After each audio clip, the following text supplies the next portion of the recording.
Hello and welcome back to WCS Challenger Season 2 North America, taking place in that blizzard bunker here in Burbank, California.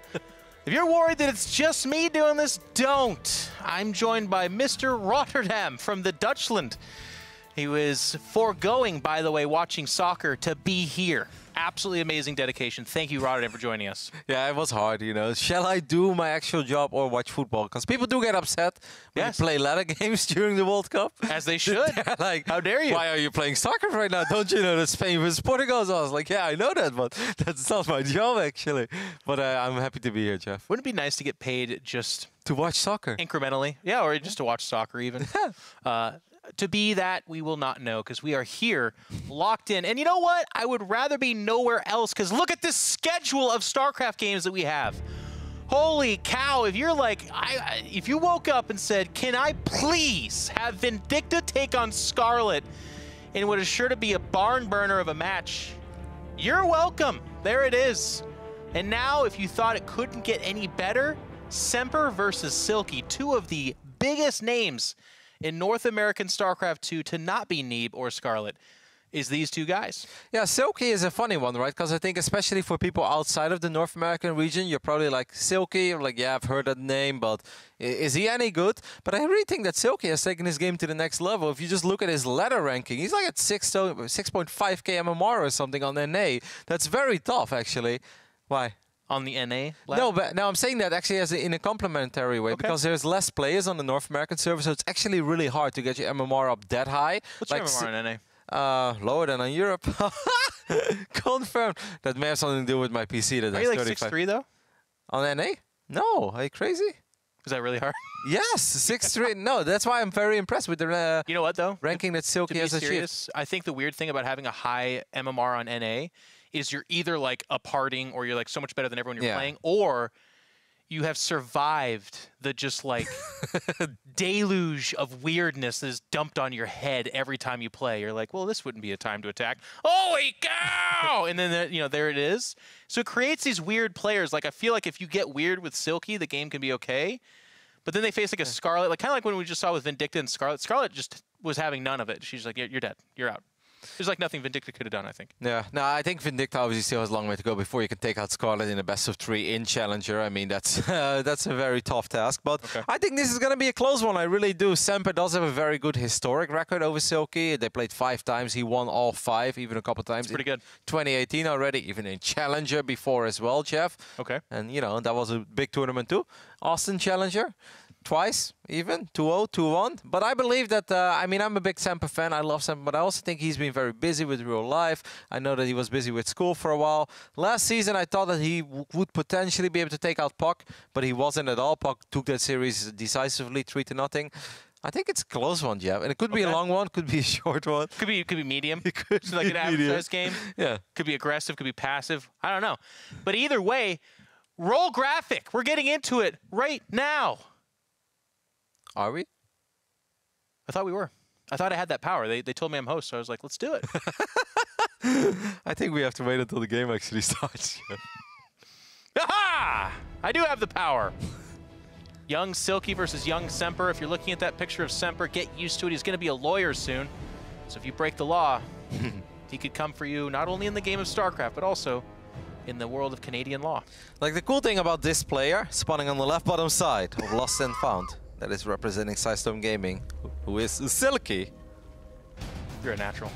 Is that he's one of those Zergs that's been around for a very long time, but always flying under the radar a little bit. Like, you can go back as far as MLG Anaheim 2012. I mean, that's when that's when you were still rocking the EG jersey, Jeff. Like, you were still going. Probably very young. He's a young guy. Well, on the top right-hand side, still young, but fighting for your love and for Canadian law. It is Semper. Let's roll it back here for a second, by the way. Silky's name is Nick McNeese. That's a great name. McNeese? Nick McNeese? Look at that, Nick McNeese. That's an awesome name. Oh, this is Richard McNeese, and this is my son, Nick McNeese, and together we're Nick and Dick McNeese. I kind of wish that his name was Mac Cheese. That would be amazing. That'd be a really good name for StarCraft. Yeah. It happens with like football where someone's name is like TJ Slaughter. Like a natural born StarCraft guy's like All-inner. My name's Greg All-inner. What do you like to do? Well, I'm a pretty big all-inner, if you can believe it. Doesn't happen that way, though. Not yet. The beauty of the North American server is that there are clans that are like all in and stuff. Yeah. And then you play them, and they all hit you every single game. It's like, man, I'm not sure if you guys believe in this on a level that I didn't think was possible. It's like the complete opposite of like what the barcoding is supposed to do. You know, these people are like anonymous and they try to get a little edge with their build orders over the knowledge they have, and they play on the North American server. It's like Protoss called dude called all in. You check your natural, there's 3 gateways there. You're like, what? Fair enough, man. You gave me as much warning as possible. One of my favorite guys to play in Heart of the Storm, I haven't seen him since, but he used to be on the North American ladder. His name was Protoss, his picture was Terran, and his race was Zerg.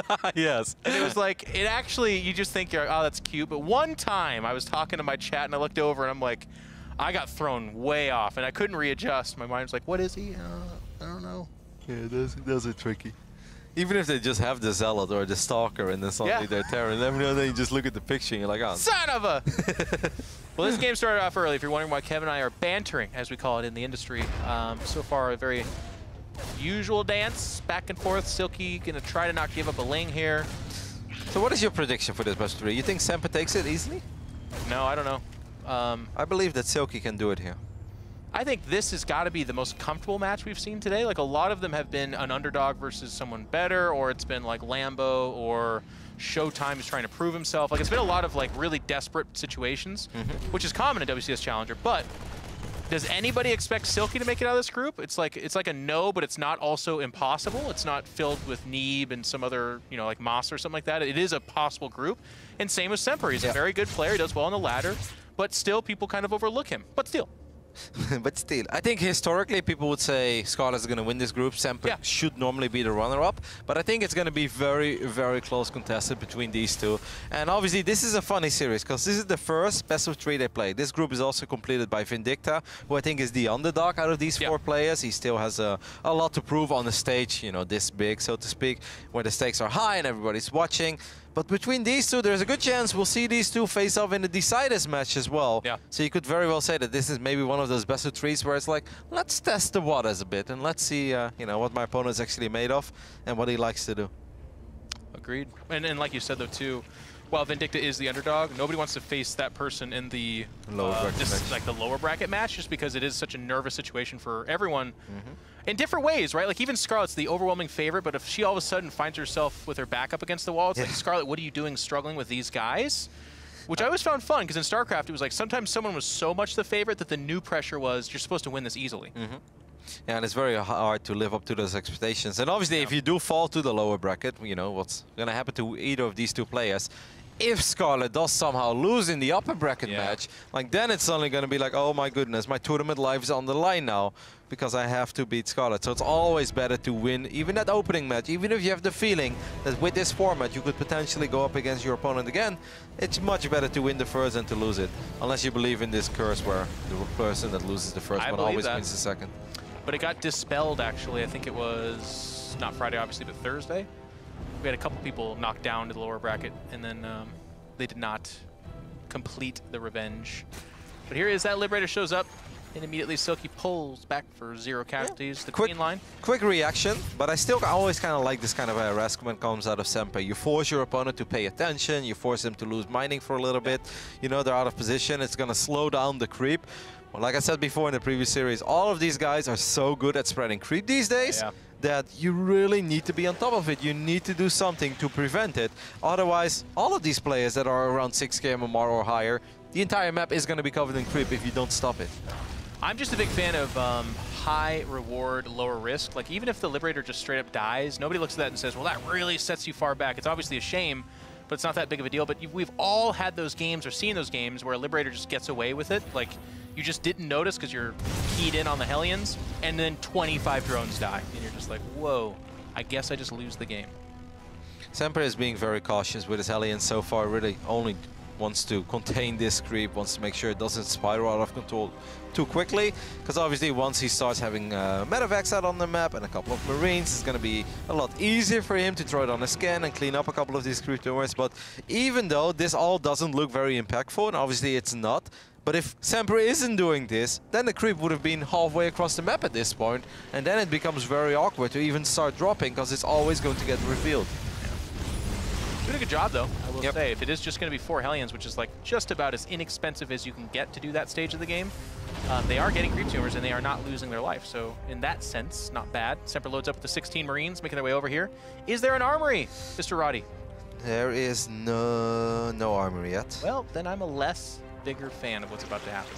I love it when you join up with the Hellbats and they can get healed by the Medevacs. There is your armory. Love it. It's too late. But I mean, there's no bailing speed yet.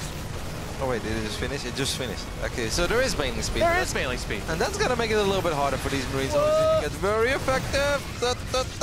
Pick it up. That's what he does. Nothing for the Hellions, though. They're like, what about us? Not today. No room, Jeff. Your dune buggy's too big, buddy. So this is obviously very nice for Silky now that his 1-1 upgrades are finishing up. He's just trailing a tiny bit behind the upgrades of Semper, but he already survived this phase where you don't have bailing speed immediately. Things can get a little bit awkward. We've seen it before. Of course, Semper is not playing at 2 base, so that's kind of supposed to happen. But it's still nice. You can see how hard it is to pick off those bailings once they do start rolling around, especially on creep. So I think Silky is pretty pleased. I mean, he's at 75 workers, Jeff. I like Semper. I just looked at his Elysiolek, and instead of Silky, I typed Silly, and apparently that's a player too. I will say, 75 drones, by the way, is pretty quick at this stage. A lot of times players will cut that and get out a few more units to be really safe, but at 75 and now able to power forward, Silky has got to be liking his situation for right now. But this is a little bit more the scarier stage of this kind of forward march. The tank's on the high ground really hard. You have to get a big wraparound to do anything about them. Seems like Silky is actually not respecting this that much. He's not too worried about it. He's going to try to go for it now. He will send a couple of Zerglings on the right side towards those tanks. I thought he was going to use that for a run-by. Yeah. I love it. Absolutely wrecks it. A nice target fire on top of the Banelings, but needed more shots there. You might want to siege those tanks very quickly, Semper. That's a little bit late. The doors are open as well. Lynx can actually just run into the natural. This looks disastrous for Semper. It does not look good, Roddy. That's true. The bio here getting hit by the Banelings. There's the bio force down by the secondary factory. But there's still some Banelings here looking to connect, but just picking up, which means this third is forfeit. And now a 30-some-odd supply advantage coming up for our Zerg Silky. And I think one of the kind of interesting things to remember here is this is all Lings and Baneling. There's no commitment tech-wise. He didn't just lose like 20 Hydralisk or so, where we're like, oh yeah, that was nice, but that was pretty expensive. I mean, obviously, Lings and Banelings do cost something, and you could normally say, oh, that's an insane amount of larvae. But if you're on 74 workers, the larvae doesn't really matter anymore. They should have plenty to work with anyway. If he starts using those queens a little bit. Very good, successful run-by. Now it's important that he doesn't go too greedy and that he dies against his counterattack. Yeah. I really think he could have done a tiny bit more there, Jeff, if when those depots were lowered, you just send like 8 to 10 Zerglings into that mineral line in the natural as well. Then I think it becomes even harder for Semper to stabilize. I agree. More could have been done there. There's going to be a counterattack swinging around here, and it's going to be a little bit of a distraction for us. But this bio that Roddy pointed out is actually getting pretty close to some scary stuff. That being said, the Hydras are coming out here. 13 Banelings are forming up behind this as well. And I do like Semper getting back out on the map, but it's kind of a dilapidated attack, right? Like, if there's not a whole lot in the way of reinforcements coming behind this. 57 workers. What I would like done. It's pretty obvious that Silky once again wants to send Zerglings via the south side to flank those tanks. It would be really cool if Semper just leaves like 8 Marines and a medevac behind with a... You know, he stim those, like, oh, maybe it's just Baneling run by this time. This is actually what I thought he was going to do the first time before he jumped on those tanks, as these armies are still flirting with each other. But they're not sure who should make the first move. Oh, wow. Yeah. Isn't that the eternal question, though? I mean... If you're listening, guys, the answer is the other person. Always the other person. Never make the first move. Play the strong, silent type. That one Baneling did damage a lot of these SUVs, so now just a single Baneling could be enough. Or even a couple of Zerglings after he picked off all those depots. That's like the really not inconspicuous run by, though. They're like, let's do it. The tank slams into him. It's like, there's Lings over there. Yeah, but is there? And look at this. I don't like it for Semper, though. It's such a slow push. You know, if you find yourself not winning ground and giving, like, just... You've poked the bear, is I guess what I'm trying to get at. The Zerg's been massing up, and here comes Justice. I do like his spread on the tanks. A single Blinding Cloud is never going to connect with more than one tank, which is very nice. I think Blinding Cloud could be very annoying for these bio units as well. If you drop it behind, then maybe they run into the Banelings. But off creep, this is a risky engagement for Silky. Yeah, Silky is going to agree with you on that, Roddy, and pull back. And then he turns around. Weird turnaround there. Not so sure about this. A lot of bio. I feel like if there's ever a time for Semper to do something, it would be now. He's got to be smart, though, and I do like this because if he just runs on that creep and gets hit by 3 Banelings, the entire attack and maybe the game disappears. But a nice little small victory for our Terran, at least for now. Silky is going to try to do something about this fourth base that he just expected that was going to be there, but he's going to be a little bit too late. He will get a few SCVs, but that planetary has now finished up, so all focus will go towards the main fight, where 1 or 2 tanks did get abducted, but that hatchery is already starting to run very low on HP, and the Baneling count is almost non-existent. They're actually stuck behind the Hydras, a little bit of a missed micro moment here. Semper picks off what Banelings do make it their way through there. There go the Hydras, and there goes the game. And I think, actually, Roddy, I want to kind of talk about this. I feel like Silky had everything at his disposal to hold and win this. I thought he did a lot of things really correct, but what's so tough about StarCraft is that when you're playing a player like Semper, where they're making a lot of good choices, you get ahead of them, but then you start to make a couple of mistakes. So you're not spreading creep over there. You pointed out earlier, the Queens weren't that active. You take one bad fight, you fall back, but then you're like, no, maybe I can win. But then it's just raw Hydra against healing bio. Those couple of mistakes paired with just a little bit of lackadaisical creep spread equaled Semper, who was behind, coming back and winning. I mean, it looked so promising for Silky when he collapsed on those tanks. He picked them up with the Zerglings. He won the fight on the left side as well. All the Marines were in the medevacs, and you look below, and there's nothing but Zergs and Banelings. Like, well, can't unload here. And then when those depots were lowered, that one tank wasn't sieged up. It's just like, this is where you grab, you know, 12 Zerglings, send them into that mineral line over there. There really wasn't much at all. But all the links went down towards the south, where it did make it even more complicated for Semper to unload his Marines, but he did buy time. And in that phase in the game, you know, Terran, they're pumping out 12, 14 Marines at once, or 8 Marines and a couple of Marauders, and that gave Semper enough time to get his units together again. And yes, he lost SCVs, but it wasn't as bad, I think, as it could have been. Yeah, and the damage is always a little bit almost misleading. Like, some SCVs died, as you said, but because it was all Ling Baneling, none of the medevacs died. And there's that kind of funny tipping point where 3-4 medevacs not the biggest of deals, but then a Terran hits like 7-8, and they can kind of stem a lot. They can pick up giant forces, and if you're really not fighting back that medevac count, then it becomes a huge issue. So that was a nice back and forth game, but unfortunately for Silky fans, you kind of watched him let go of a lead, and Semper was able to kind of bring it back, which brings us into game number 2 here as we're setting this up right now. I do want to once again point out, just to make it really clear, that all 3 of the commentators are matching, and I think that's an amazing moment in time. They do it on GSL all the time, and I was a little I was jealous. Like, I want to do that too. I just had a feeling. I had a feeling you were going to be baby blue Jeff today. Yeah? Yeah. It's like I wake up in the morning at 5 a.m. I was like, what would Jeff wear today? And I just, baby blue. Yeah, it's like the first thing that I heard. Went out like psionically. Well, I think we're about ready to get going, so we're just kind of waiting for this to get started. I can see, because I have that power as well, to see that it has been started. If you guys are enjoying yourself, make sure and follow that StarCraft Twitter, but also StarCraft Esports. Is that the name of the Twitter? That's the one that kind of reports on WCS. Follow that. And get excited. We've got some cool stuff coming up as well. This is the Challenger Tournament in and of itself. There's WCS points and money being awarded here, but winners from here qualify for Valencia. Hot Valencia. We'll be heading out there in just a few weeks. Paella. Yeah. Remember that last year, though? We were like, oh, paella, it's so good. But then every meal was paella. We're like, stop it with the paella. No, I don't Give me something else. I was actually back in Barcelona a couple of, well, there's not Valencia, but Barcelona, Spain as well, just a couple months ago. And they gave us paella on day 1, catering, and it was amazing, and that's all we wanted. But then we never got it again. And every day, the catering got worse. And I was like, you guys started off with the most amazing paella ever. Now, at the end, we I don't know what we were eating, but it wasn't good. Anyways, game 2 is live over here on the right bottom side of Acid Plant. We're looking at the main base of a Zerg player that I still have a lot of high hopes and expectations for. It is Silky. Nick McNeese. So close to the perfect name. But still pretty damn cool name. Pretty good.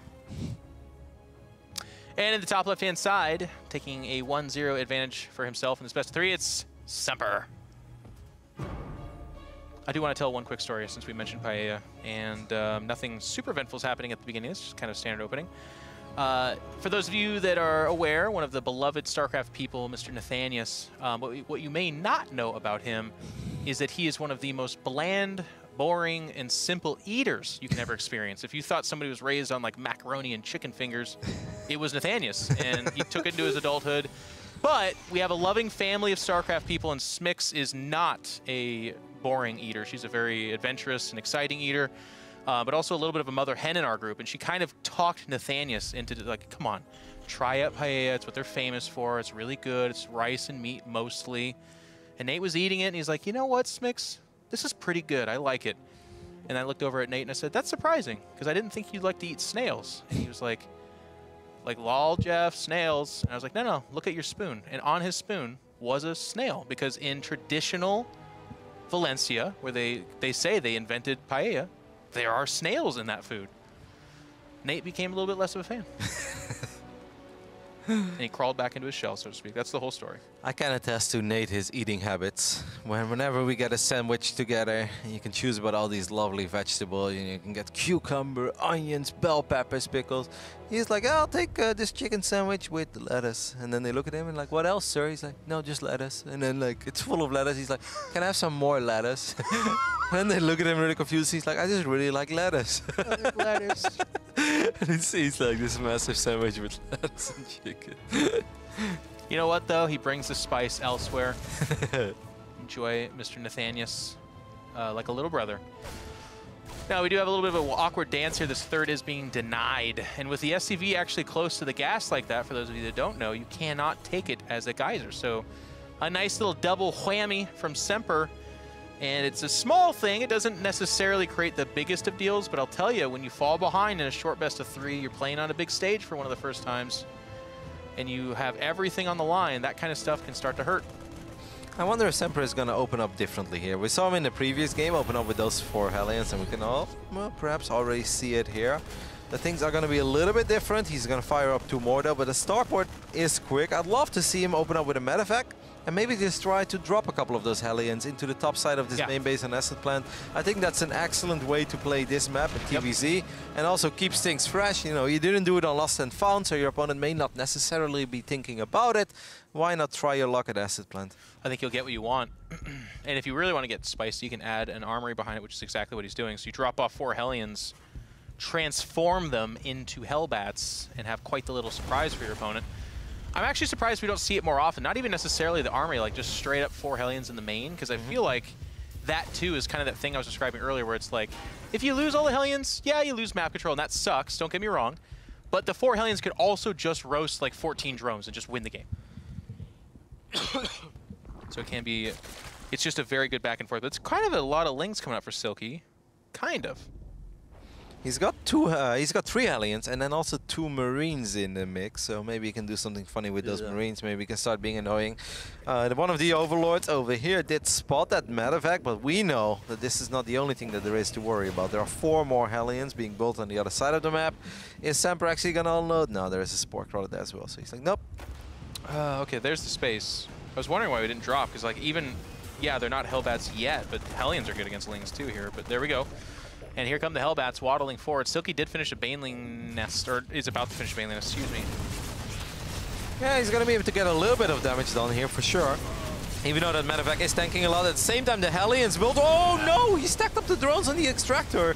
So that means more than just a couple drones going down. Yes, that medevac did get picked off, but Jeff, there's nothing here in the main. Yep, and that's actually what I love about this attack so much. Like the attack itself mostly got held off, but look at this. Oh my goodness. And the drones are kind of like flocking to the fire. It's a little bit of the moth to the flame effect here.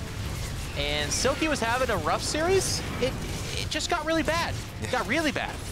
23 drones going down, maybe 2 more indeed. 25 in total. At this point, Semper can just keep producing Hellions and Hellbats. Just send them to the other side of the map.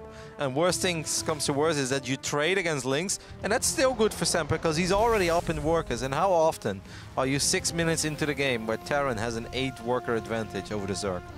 It's not good. It is not good. And here's the other kind of byproduct of that. Even if you don't necessarily get back out on the map, and I'm sure you will with all those Hellions, the Banshees become empowered, right? The Queens have taken fire damage. They're out there fighting in the thick of things. And now you're asking the Zerg to make Spore Crawlers as well just to survive this next phase.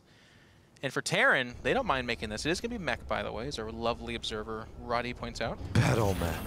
Battle map. Even though he's got 2 tech labs. First door is on the way. I think if he just makes Hellions and Cyclones, he can literally win the game. I don't really see that being picked off by a couple of Queens and Zerglings. But for now, Semper is going to play it somewhat safe. He's going to start up those stores. And of course, stores are very powerful, beefy units. It will come into play, but just a little bit later. Yeah. He's doing the when ahead, get more ahead thing, Jeff. And that's so brilliant. Is it though? Is it though? I always say, Jeff, when you're ahead, go ahead and win the game. Just go ahead and win the game. Yeah, it's way better. You know what? That one didn't catch on. That was not the gospel of StarCraft. But here we go. The Cyclones add an interesting mix to this, but if these Banelings can connect, and they will, boom, this gets cleaned up. A little bit of like a Rubby cleanup. Oh. Does it get cleaned up? Yeah, well, that last Baneling does really help. That was a juicy Baneling connection there. But like I said, this is still a trade for Semper, right? There's a couple Zerglings, a couple Banelings that got picked off. Silky still doesn't have the economy that he wants. Now he's finally getting into the high 60s, or, you know, low 70s when it comes to the drone department, but he has absolutely 0 units. The first Tors are already out. Now obviously we know about the double medevac Tor drop that could potentially deny a fort or slow a fort base down in this matchup. Well, Jeff, there isn't even a fort yet. The moment it does get morphed in, well, 2 Tors are going to show up. And yes, there are a couple Queens out there, but the first Hydras are not even on the battlefield yet. I have a hard time imagining a world where Silky keeps his hatchery alive. And he's done a good enough job defending here for a while. And the other tough thing about this spot, too, as Roddy pointed out, is you can deny the fourth, but then you can also just pick up and go into the main. Semper didn't see it. Well, he's got bigger fish to fry, I suppose. There's a bunch of Lings here to fight for right now. Not the Spore. The Spore actually doing a lot of damage. A little bit sloppy here by Semper. Just a little, though. He can afford it. That's right. I don't want to make a full picnic just yet, but... And here come the Queens, and they... Oh, wow. He's actually just getting out of there. Okay, now he scans, and he's like, oh, there's a fort base. So he's going to get a couple drones. And it's going to get picked, right? From up here? From the other side? It's going to be very hard. I mean, at the same time, Hellions are coming in from the left side as well. There's a couple Cyclones in the mix. All the Queens, of course, are out of position. So try dealing with this with just mostly Zerglings. There are a couple Hydras, and that Spine is going to buy a little bit of time here for Silky, but it's just a painful game ever since the beginning. Yeah. I mean, every force from Terran is dying, except for those Thors, I suppose. But they're dying with equal trade, at least, right? And it just kind of keeps Silky behind. 6 more drones die. He is getting Ling, Baneling, Hydra, which is an okay response to Battle Mech. But you want to have a base up. You want to be going towards Hive. You want to have Vipers and stuff like that. And that's so, like, if you're watching this game, don't think Roddy and I are like counting him out necessarily, but this game is being crafted to a loss screen for Silky by Semper. It's a long effort. If he would win this, if Silky would somehow be able to turn this around, that should give him insane motivation and courage for potentially the decisive match later down the road, even though that's just hypothetical. It's not necessarily going to happen. But if you can come back from losing 25 drones against just the first Hellions and Hellbats, that is amazing. And he also knows that is not supposed to happen when you play against somebody that is around your skill level. And I think these two are pretty evenly matched at this point. Right. You would think so, at least. But right now, Semper is in that driver's seat and has not given Silky even the shotgun. He's not letting him up front at all. And these are not panic Swarm Hosts. These are real Swarm Hosts, by the way, which against mech is good. My problem with this, Roddy, and this is where we channel our inner Nathanius, we've already seen Hellbats, we've already seen Thors, we've already seen the answer for that, and now 4-base Terran with more saturation than the Zerg. Are Swarm Hosts how you get back into this? Unless, you know, the mech army would just take absolute terrible fights and leaves the expensive units very exposed. I mean, we all know how good and efficient Hellions and Hellbats can be, especially Hellbats, and dealing with those Locusts. So as long as you keep your Tors and tanks safe, this shouldn't normally get the job done, but I do kind of like it. Maybe it's like some sort of a desperation play almost coming out of Silky. If he would just make Hydra Bane, that's obviously never going to cut it because he's simply not rich enough and his trades have been way too poor. So you may as well try to throw a curveball at your opponent and make some magic happen with the Swarm Host. What about like 10 burrowed lurkers on hold position? Wait for the army to get over the top of it and unleash. Pretty sick, right? Hypothetical. Hypothetical. in theory. But here we go. And the Swarm Hosts have just now dislodged their payload, and it's kind of off in a distance. They are going to try to jump on those tanks. But there's the Hellions. So that wave just gets demolished. Did it win any space? Not really. A couple Banelings do get actually very good connections with all those Hellions that were blocked by those tanks. That was pretty much the best case scenario for Silky, and yet Semper is still close to maxing out. Yeah. It does clean up the Hellions, which would give the next wave of Locusts a little bit more to work with. But there still are some Hellions. It's just tough. I feel like, for me, Swarm Hosts are more of a leading unit to put down mech, but when you're behind on a medium-sized map like this, way harder to play. Like, he's countering with the Swarm Hosts. He's flanking, kind of, yeah. The banelings all got picked off on the south side, though. And the Locusts do collapse on top of these tanks. Some nice splash damage, but that's about it, as the Hydras will get melted on the south side of our screen as well. And just like that, Semper will take a very convincing 2-0 victory over Silky. I did not see that coming, Jeff. I really thought it was going to be closer. I think Ruby was calling it, right? He said Semper is... He said Semper was going to have a very close game with Scarlet. At least one out of the 2 or 3. Because he said that's tradition between them. They always now see it, right? It's kind of shaping up to see. And I'll tell you what, guys, here's what's at stake. Ruby's here purely off of his expertise of the NA scene. So if he's wrong on this, I don't want to say that it's the end of his casting career, but it could be the end of his casting career. So there's a lot on the line, not only for these players, but of course for our young casters. You already saw what happened to Nathanius. He made a couple jokes too many, and he's just gone. So life happens really fast. I'm just kidding, of course. We only want 3 commentators here. All jokes aside, we've had some good games, so that is your result. If we can take a look at what's happened so far in our groups, you can see that we're building up another 2-0 bracket stack. I'm pretty curious about this one between Vindicta and Silky as well. I think Vindicta is even a newer name than Silky is to, you know, the WCS circuit. We haven't really seen a lot of games of him. He's been around for a while, though. He's obviously a very strong Terran player. I'm curious to see how well he will go up against Silky in a series that truly matters, you know. Seeing them play on the ladder or seeing them play in an online tournament with 20 bucks on the line, it's fun and all, but this is going to be a real good indicator about who's the stronger one between these two. Absolutely agreed, Roddy. So there it is, ladies and gentlemen. When we come back from our quick break, we'll have Vindicta versus Silky.